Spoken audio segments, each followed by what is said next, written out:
Joining me now is Congressman Khanna, Democrat of California, Northern California, where Vice President Harris hails from. He's the ranking member on the House Armed Services Committee and was a member of the Biden campaign's National Advisory Board. Congressman, welcome to Mehdi Unfiltered. Excited to be on. Congratulations on the show. Thank you so much.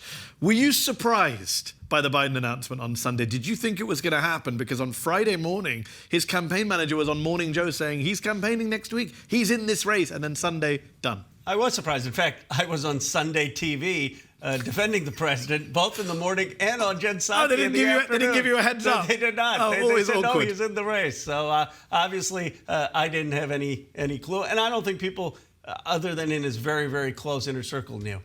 That was one of the criticisms of Biden, that he has this inner circle and that others weren't able to penetrate. But in the end, he got the message. You were not someone who called on Biden to step aside, unlike dozens of other House Democrats who did come out, like Adam Schiff, your fellow California Democrat. Why did you not think Biden should have to step aside? And do you regret now not doing so, calling for him to step aside, given he's now done it?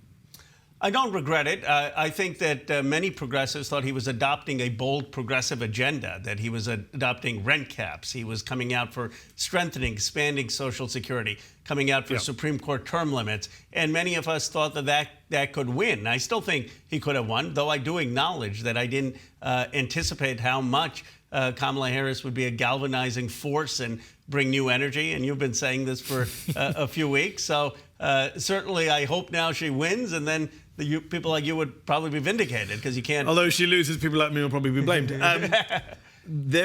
on that note about his progressive record, there was this fascinating dynamic in recent weeks where you had centrist establishment Democrats like Nancy Pelosi working behind the scenes, Adam Schiff, Seth Moulton in public calling for him to step down.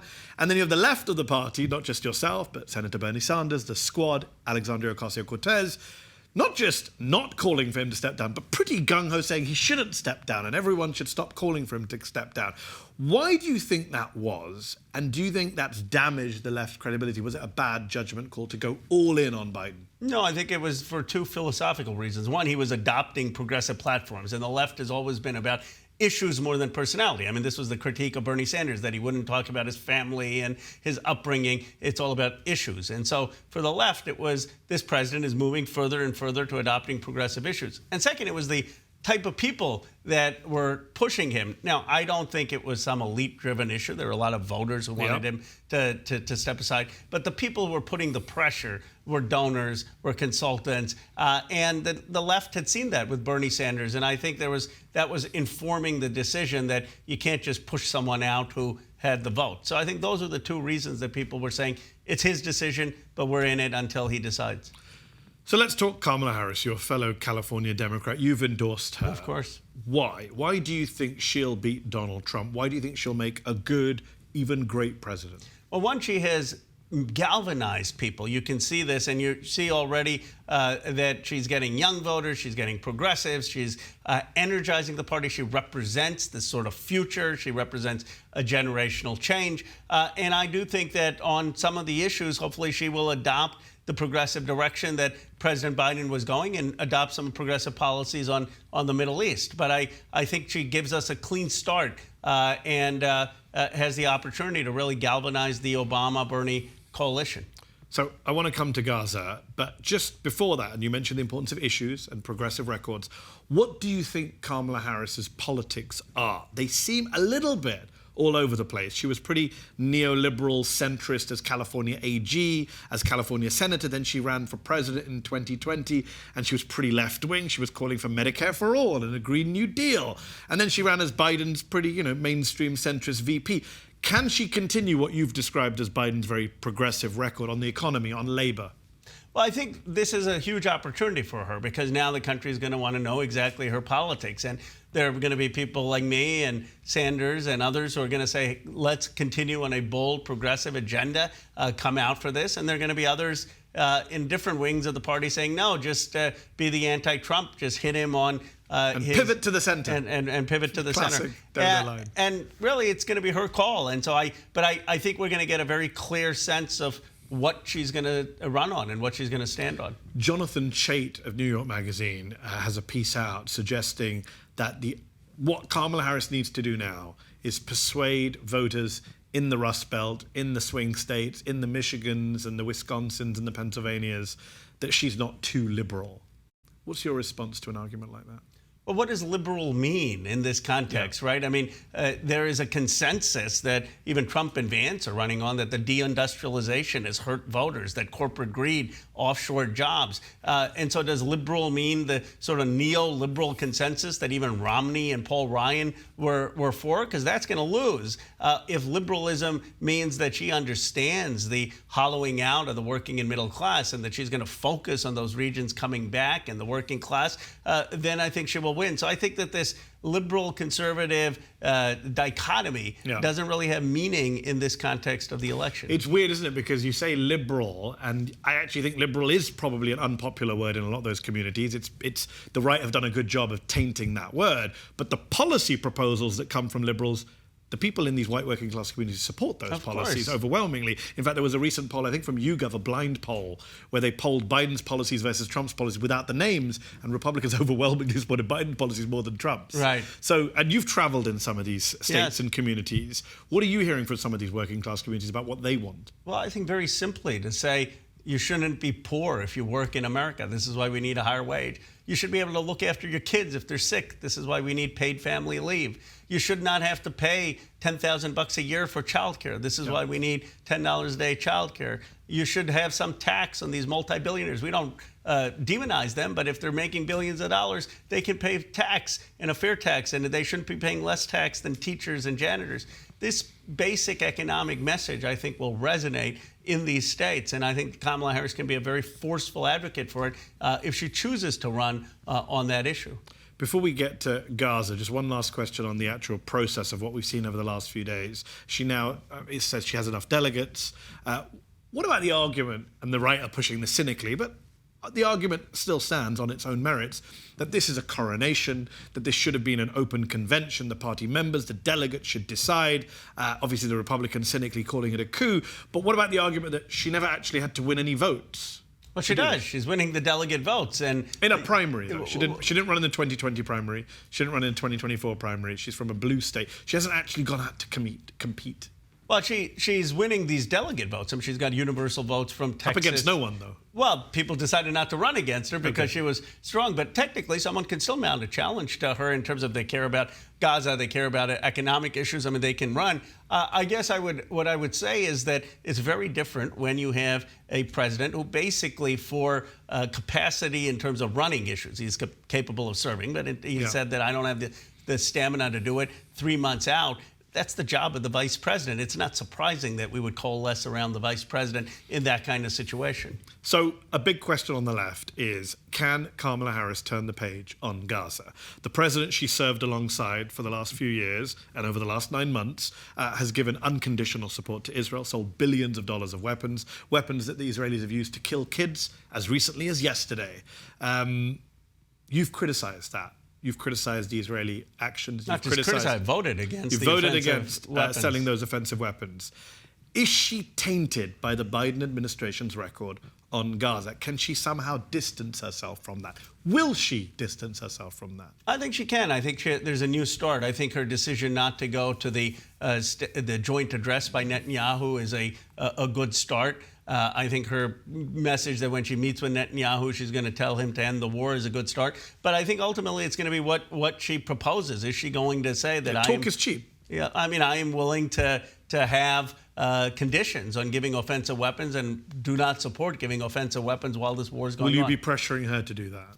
I'll be making the case to her, yes, absolutely. As the Progressive Caucus will be making the case to her that you tell me, you know the community as well as I do. I don't think the symbolism is going to be enough. I think there's going to have to be one or two concrete policy proposals to show where it's going to be different going forward. Well, I've spoken to some of the uncommitted delegates out of places like Michigan, and they're going to the DNC, and they still say, while they feel a little bit more positive, what they're telling me off the record behind the scenes is they still want some tangible policy proposal, especially on arms sales. I mean, Congressman, the United States is giving weapons that are being dropped on people living in tents, 500-pound bombs, which the ICC chief prosecutor says is a war crime, which every human rights group in the world says is a war crime, on what is, according to the ICJ on Friday, occupied territory Gaza.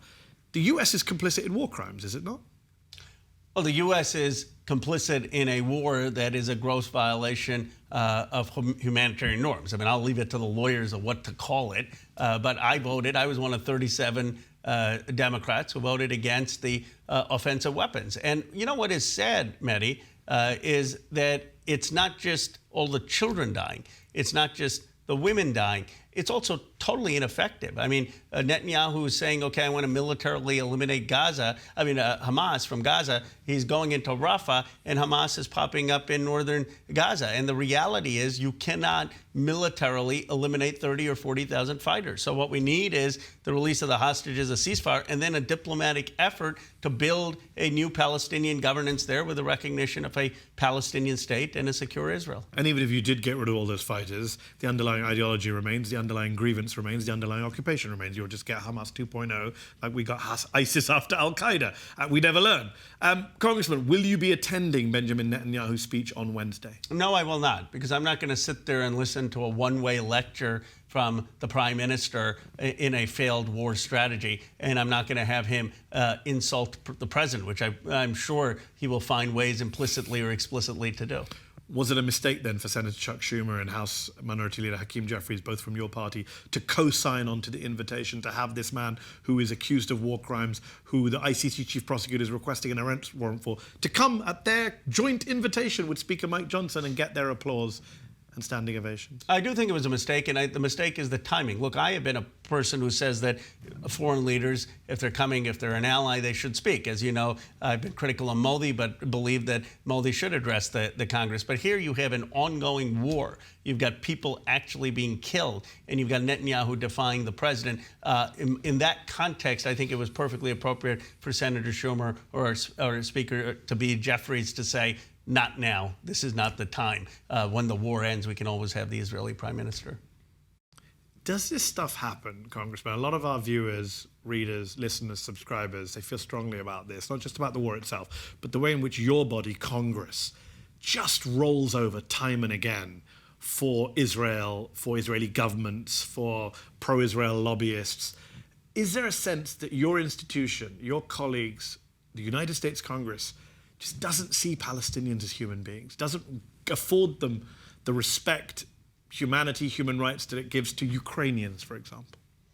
I think we have work to do. I mean, I believe that we have not yet recognized the self-determination of the Palestinian people and the dignity of the Palestinian people. By definition, we have not recognized a Palestinian state. 143 other countries have. And I believe you can recognize Jewish self-determination, which means a secure Israel, and also bilaterally recognize a Palestinian state. And the United States should do that. That, I think, would be an incredible thing if Vice President Harris were to say that. In her first term, she will be working to join other countries in recognizing a Palestinian state. Congressman, you're a person of color, as am I. We're both of Indian origin, as is the Vice President, half. How much racism and misogyny can she expect from the right going forward, from our media? We're already hearing Republicans dismiss her as the DEI candidate, DEI being their polite and coded new version, I guess, of saying the N-word. What's she in store for? I admire her as a trailblazer for this reason. I mean, she faced this when she ran for AG. She faced it when she ran for the Senate. She's going to face it now in her presidential campaign. I'm sure she faced it earlier. But I think Republicans will overplay their hands. I mean, on a personal level, and for the country, hope they don't do it. But if they run that campaign, that will be like the DeSantis campaign. I mean, he was the DEI candidate going after Mickey Mouse and Disney. That's not a winning campaign. Donald Trump won because he wasn't just that. He had a economic message. It was a terribly false message, but people saw him as a billionaire. They thought, okay, he's going to help them get rich. And if the Republicans get sidetracked and start to talk about Kamala Harris's race and gender, I think it could actually backfire with the swing voters. They would be far smarter to run on inflation and the border and other things as opposed to... Don't give them ideas. No. You know, as opposed to... I don't think they can help themselves. I know they can. I think it's like the scorpion and the frog. It's who they are. Trump couldn't help himself at his convention speech. He had to literally stand up there and say, thank you. I feel a changed person for being shot. I want to bring the country back for like together. 10 minutes. For 10 minutes. And he couldn't help himself. So this I don't think they'll be able to help themselves with the racism and the misogyny misogyny because it's who they are. But you're right, it may hurt them with swing voters, but it'll obviously be outrageous and disgusting to see. Some Democrats, Congressman, like Gavin Newsom and Gretchen Whitmer, have indicated that they won't be her running mate. Is that because they think she can run now and lose to Trump, and then they can run in 2028, untainted by the Biden record and not against Donald Trump? Are we even going to have a 2028 election? I keep saying the same thing. I'm glad we're on the same page. If that happens, look, I understand why Gavin wouldn't want to be the running mate. I mean, two Californians just doesn't make sense. I personally think it would be fabulous to have Kamala Harris and Gretchen Whitmer, two women, as a contrast. You know, I'm a little bit, I'm a little unconventional, but I think they're going to go all out for her. I don't think it's that. I think they probably just think it's going to be someone like a Bashir or a Cooper or a Kelly, and are realistic and don't want their names. A white man. You know, I mean, a DEI candidate in reverse. Well, to assure the nation. I mean, a Joe Biden-like candidate. A Joe Biden-like candidate. What a sad country it is that we have to assure the nation. People have talked about you running for president one day. I'm young. I like to think I'm young. Okay, I'll take that as a yes. That you are thinking about that. Here's what I say to that: we didn't know who the nominee would be 4 weeks out, let alone 10 years out. Fair enough. That is a good line that politicians like yourself can now use to deflect. We'll decide 3 months before the 2028 election. Okay. Last question on a separate issue. You were one of the members of Congress who grilled a Secret Service director this week, Kimberly Cheadle, over the Secret Service's failure to prevent the assassination attempt on Donald Trump in Pennsylvania earlier this month. She has now quit. You spoke to her in Congress and she didn't sound like she was going to quit. Right. You asked her to resign. You basically said she should. Why do you think she took so long to resign? How bad was the security failure? And why didn't Joe Biden just fire her? Well, he should have fired her or asked her to resign. It was a terribly bad failure. And I think she probably looked at it saying, look, I've given honorable service for 29 years. I personally didn't make a mistake. I want to help fix this. And I understand from a personal perspective, I don't think she's a bad person. But what she didn't realize is, well, she's lost the confidence of the country. And that's different than you did something poorly. Sometimes that just happens. And you need someone at the time of all these conspiracy theories, right? I mean, on the extreme left, you're having people say crazy things like it was staged. On the extreme right, you have people saying crazy things like somehow this was an inside job. At that time, you need someone who has the trust of the country. And that's what I was trying to say to her. And I'm glad. I think she did get the message from Congress. She clearly got the message from you. It wasn't just Republicans, it's Democrats like yourself saying it. But you sit on the House Armed Services Committee. You've been in Congress for a while now. I mean, were you not amazed that there's a shooter on a roof with a clear line of sight and they haven't secured the roof and they're not stopping him when they've seen him? The whole thing is bizarre. You'd have to be a conspiracy theorist to say that's a bizarre chain of events that went down on Saturday. Look, I think the Secret Service have an incredibly difficult job. I mean, they can't be wrong even once. And so I understand that it's a hard job. But if they need more resources, come to Congress. We got $1 trillion defense budget, and you're telling me we can't give you a couple more billion to protect our leaders? So if that's the issue, come to Congress. But they need to have an assessment so that this never happens again. And look, we have a history, Mehdi, unfortunately, of political violence in this country. I know we say that we don't, but Dr. King, Malcolm X, Bobby Kennedy, shots against Ford, shots against Reagan, now shots against President Trump. That's a lot of incidents in the last 50 years. On that note, just to end the interview, sorry to end it on a dark note, but you've reminded me of this. I mean, we joked earlier about, will there even be an election in 28? We have an authoritarian running for president. Many would say a neo-fascist. He's talked openly about wanting to be a dictator. He's talked openly about, I want to have a third term because I was robbed of my first term. He's talked about, cancelling the Constitution, terminating the Constitution, his words. And of course, Proud Boys stand back and stand by, etc., etc. Overnight, he was posting quotes from Ulysses S. Grant during the Civil War on his Truth Social just a few hours ago. Regardless of whether he wins and loses in November, can we expect violence in this country, more political violence? I fear it. I fear it. I fear it on either end.